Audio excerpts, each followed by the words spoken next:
ನಮ್ಮ ವಸತಿ ಶಾಲೆಯಲ್ಲಿ ಸಾರ್ವಜನಿಕ ಶಿಕ್ಷಣ ಇಲಾಖೆ ಮತ್ತು ಅಲ್ಪಸಂಖ್ಯಾತ ಕಲ್ಯಾಣ ಇಲಾಖೆಯ ಸಹಯೋಗದೊಂದಿಗೆ ಕೊಡಗೇನಹಳ್ಳಿ ಹೋಬಳಿ ಮಟ್ಟದಲ್ಲಿ ಎಲ್ಲ ಪ್ರೌಢಶಾಲೆಗಳ ಒಂದು ಪ್ರತಿಭಾ ಕಾರಂಜಿಯನ್ನು ಆಯೋಜನೆ ಮಾಡಿರ್ತವೆ. ಈ ಒಂದು ಪ್ರತಿಭಾ ಕಾರಂಜಿಗೆ ಕೊಡಗೇನಹಳ್ಳಿ ಹೋಬಳಿಯ ಎಲ್ಲ ಪ್ರೌಢಶಾಲೆಗಳ ವಿದ್ಯಾರ್ಥಿಗಳು ಭಾಗವಹಿಸಿದ್ದಾರೆ. ಈ ಒಂದು ಕಾರ್ಯಕ್ರಮ ಈಗ ನಡೀತಾ ಇದೆ. ವಿದ್ಯಾರ್ಥಿಗಳ ಒಂದು ಪ್ರತಿಭೆ ಏನಿದೆ ಆ ಪ್ರತಿಭೆನ ಗುರುತಿಸೋದು ಮುಖ್ಯ ಉದ್ದೇಶ ಆಗಿದೆ. ECO ಶ್ರೀನಿವಾಸ್ ಅವರು ಮತ್ತು ಎಲ್ಲ ಮುಖ್ಯ ಶಿಕ್ಷಕರು ಒಂದು ಸಭೆಯನ್ನು ಕರೆದಿರ್ತಾರೆ. ಅದರಲ್ಲಿ ಒಂದು ಮೊರಾರ್ಜಿ ಶಾಲೆಯಲ್ಲಿ ಉತ್ತಮವಂತಹ ಪರಿಸರ ಇದೆ ಮತ್ತು ಮೊರಾರ್ಜಿ ಶಾಲೆ ಇರುವಂತಹ ಪರಿಸರ ಎಲ್ಲ ವಿದ್ಯಾರ್ಥಿಗಳಿಗೆ ಗೊತ್ತಾಗಲಿ ಮತ್ತು ಎಲ್ಲ ಶಿಕ್ಷಕರಿಗೆ ಒಂದು ಗೊತ್ತಾಗಲಿ ಅನ್ನೋ ಉದ್ದೇಶಕ್ಕೋಸ್ಕರ ಎಲ್ಲ ಮುಖ್ಯ ಶಿಕ್ಷಕರು ತೀರ್ಮಾನ ಮಾಡಿರ್ತಾರೆ. ಹಂಗಾಗಿ ಇವತ್ತು ನಮ್ಮ ಒಂದು ಕೊಡಗೇನಹಳ್ಳಿ ಹೋಬಳಿ ಮಟ್ಟದ ಪ್ರೌಢಶಾಲೆಯ ಒಂದು ಪ್ರತಿಭಾ ಕಾರಂಜಿಯನ್ನ ನಡೀತಾ ಇದೆ. ಈ ಕಾರ್ಯಕ್ರಮದಲ್ಲಿ ಹೋಬಳಿ ಮಟ್ಟದ ಕಾರ್ಯಕ್ರಮದಲ್ಲಿ ವಿಜೇತಂತಹ ವಿದ್ಯಾರ್ಥಿಗಳು ತಾಲೂಕು ಮಟ್ಟಕ್ಕೆ ಆಯ್ಕೆಯಾಗ್ತಾರೆ. ತಾಲೂಕು ಮಟ್ಟದಲ್ಲಿ ಆಯ್ಕೆಯಾದಂತಹ ವಿದ್ಯಾರ್ಥಿಗಳು ಜಿಲ್ಲಾ ಮಟ್ಟಕ್ಕೆ ಆಯ್ಕೆ ಆಗ್ತಾರೆ. ಜಿಲ್ಲಾ ಮಟ್ಟದಲ್ಲಿ ಆಯ್ಕೆಯಾದರೂ ರಾಜ್ಯ ಮಟ್ಟಕ್ಕೆ ಆಯ್ಕೆ. ವಿದ್ಯಾರ್ಥಿಗಳ ಒಂದು ಪ್ರತಿಭೆಯನ್ನ ಒಂದು ಅನಾವರಣ ಮಾಡೋದಕ್ಕೆ ಒಂದು ವೇದಿಕೆ ಆಗುತ್ತೆ. ವಿದ್ಯಾರ್ಥಿಗಳು ಬರೀ ಓದೋದ್ರಲ್ಲಿ ಅಷ್ಟೇ ಅಲ್ಲ, ಒಂದು ಸಂಸ್ಕೃತಿ, ಕಲೆ, ಸಾಹಿತ್ಯ ಇದರಲ್ಲಿ ಒಂದು ಏನು ಪ್ರತಿಭೆ ಇರುತ್ತೆ ಆ ಪ್ರತಿಭೆಯನ್ನ ತೋರಿಸೋದಕ್ಕೆ ಒಂದು ಉತ್ತಮವಾದಂತಹ ವೇದಿಕೆ ಆಗಿದೆ. ನಮ್ಮ ಹೆಸರು ಸರ್?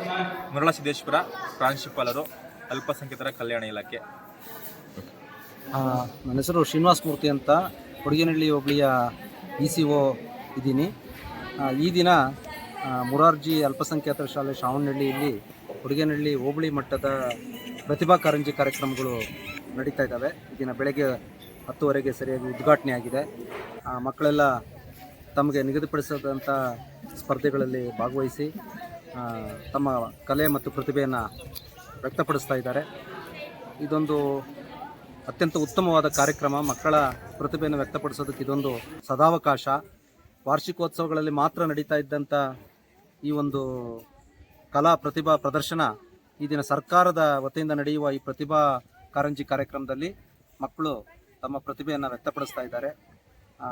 ಈ ವ್ಯವಸ್ಥೆಯನ್ನು ಮಾಡಿಕೊಟ್ಟಿರ್ತಕ್ಕಂಥ ಈ ಶಾಲೆಯ ಪ್ರಾಂಶುಪಾಲರು ಮರಳಸಿದ್ದೇಶ್ವರ ಅವರು ಬೇಕಾದ ಎಲ್ಲ ವ್ಯವಸ್ಥೆಗಳನ್ನು ಮಾಡಿಕೊಟ್ಟಿದ್ದಾರೆ. ಅವರಿಗೆ ಈ ವಾಹಿನಿಯ ಪರವಾಗಿ ಧನ್ಯವಾದಗಳನ್ನು ಅರ್ಪಿಸ್ತಾರೆ. ಮೊದಲೆಲ್ಲ ಈ ಶಾಲಾ ವಾರ್ಷಿಕೋತ್ಸವದಲ್ಲಿ ಮಾತ್ರ ಈ ಕಾರ್ಯಕ್ರಮ ಏನು ಮಕ್ಕಳ ಪ್ರತಿಭೆಯನ್ನು ವ್ಯಕ್ತಪಡಿಸೋದಕ್ಕೆ ಅವಕಾಶಗಳಿರ್ತಾ ಇತ್ತು. ಆದರೆ ಇತ್ತೀಚಿನ ದಿನಗಳಲ್ಲಿ ಆ ವಾರ್ಷಿಕೋತ್ಸವಗಳ ಸಂಖ್ಯೆ ಕಡಿಮೆ ಆಗಿರೋದ್ರಿಂದ ಸರ್ಕಾರ ಏನು ಮಾಡ್ತು, ಮಕ್ಕಳಲ್ಲಿ ಪ್ರತಿಭೆಗೆ ಒಂದು ಅವಕಾಶ ಕೊಡಬೇಕು. ಇಲ್ಲಾಂತಂದರೆ ಕೇವಲ ಓದು ಬರಹ ಮಾತ್ರ ಶಿಕ್ಷಣ ಅಲ್ಲ, ಮಕ್ಕಳಲ್ಲಿರ್ತಕ್ಕಂಥ ಸೂಕ್ತ ಪ್ರತಿಭೆಗಳನ್ನು ಹೊರಹಾಕುವುದೇ ನಿಜವಾದ ಶಿಕ್ಷಣ. ಆ ಕಾರಣಕ್ಕಾಗಿ ಸರ್ಕಾರ ಏನು ಮಾಡ್ತು, ಈ ಪ್ರತಿಭಾ ಕಾರಂಜಿ ಎನ್ನುವ ವಿನೂತನ ಕಾರ್ಯಕ್ರಮವನ್ನು ತಂತು. ಆ ಕಾರ್ಯಕ್ರಮದ ಅಡಿಯಲ್ಲಿ ಈ ದಿನ ಶಾಲೆಗಳಲ್ಲಿ ನಮ್ಮ ಕೊಡಗೇನಹಳ್ಳಿ ಹೋಬಳಿ ಮಟ್ಟದ ಪ್ರೌಢಶಾಲೆಗಳ ಪ್ರತಿಭಾ ಕಾರಂಜಿ ಕಾರ್ಯಕ್ರಮ ನಡೀತಾ ಇದೆ.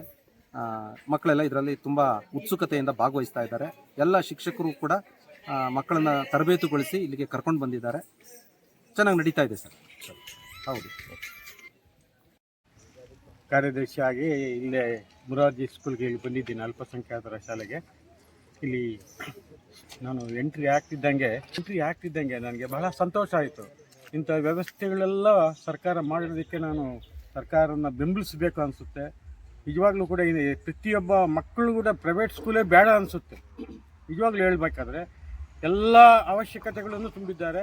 ಇಲ್ಲಿ ಇರುವಂಥ ಪ್ರಾಂಶುಪಾಲರಾದ ಸಿದ್ದೇಶ್ವರ್ ಸರ್ ಇದ್ದೀರಲ್ಲ, ಎಲ್ಲ ಪ್ರತಿಯೊಂದು ಹೋಗಿ ತೋರಿಸಿದ್ರು. ನನಗಂತೂ ತುಂಬ ಮೆಚ್ಚುಗೆ ಆಗಿದೆ. ಇಂಥ ಸ್ಕೂಲ್ಗಳು ಇರಬೇಕು. ಮಕ್ಕಳು ಕೂಡ ಪೋಷಕರು ಇದಕ್ಕೆ ಸ್ಪಂದಿಸಿದ್ರೆ ತುಂಬ ಒಳ್ಳೆಯದಾಗುತ್ತೆ. ಒಳ್ಳೆಯ ಸ್ಕೂಲು. ನಾನು ಖಂಡಿತ ಹೇಳಬೇಕಂದ್ರೆ ನನ್ನ ಆತ್ಮಸಾಕ್ಷಿಗೆ ಹೇಳಬೇಕಂದ್ರೆ ಶಾಲೆಗಳು ಇರಬೇಕು ಅನಿಸುತ್ತೆ. ಇಷ್ಟು ಹೇಳಿ ನಾನು ಬಂದಿದ್ದು. ನಾನು ನೆನ್ನೆ ನಮ್ಮ ಸ್ಕೂಲಲ್ಲಿ ಪ್ರಾಕ್ಟೀಸ್ ಮಾಡ್ತಾ ಇದ್ದಾಗ ಸಾಯಂಕಾಲ 7 ಗಂಟೆ ಆಗಿತ್ತು. ಏನಿನ್ನ ಮಕ್ಕಳು ಇಲ್ಲೇ ಇದ್ದಾರಲ್ಲ ಅಂತ ನೋಡಿದೆ. ಏನು ಅಂತ ಕೇಳಿದ್ರೆ ನಂಗೆ ಕಾರ್ಯಕ್ರಮದ ಬಗ್ಗೆ ಗೊತ್ತಿರಲಿಲ್ಲ. ಹಿಂಗೆ ಕಾರ್ಯಕ್ರಮ ಇದೆ ಮೊರಾರ್ಜಿ ಸ್ಕೂಲಲ್ಲಿ ಅಂದರು. ಆ ಮಕ್ಕಳು ಕುಣಿತ ನೋಡಿದ್ರೆ ನನಗೆ ಇಲ್ಲಿ ನೋಡಬೇಕು, ಅವ್ರು ಮೇಕಪ್ ಹಾಕ್ಕೊಂಡು ಹೆಂಗಿರ್ತತೆ ಅದು ನೋಡೋಕ್ಕೆ ಬಂದೆ. ತುಂಬ ಖುಷಿ ಆಯ್ತು. ದಿನ ನೋಡಿಲ್ಲ, ಹೋಗಬೇಕು, ಖುಷಿ ಆಗುತ್ತೆ ಅನಿಸುತ್ತೆ.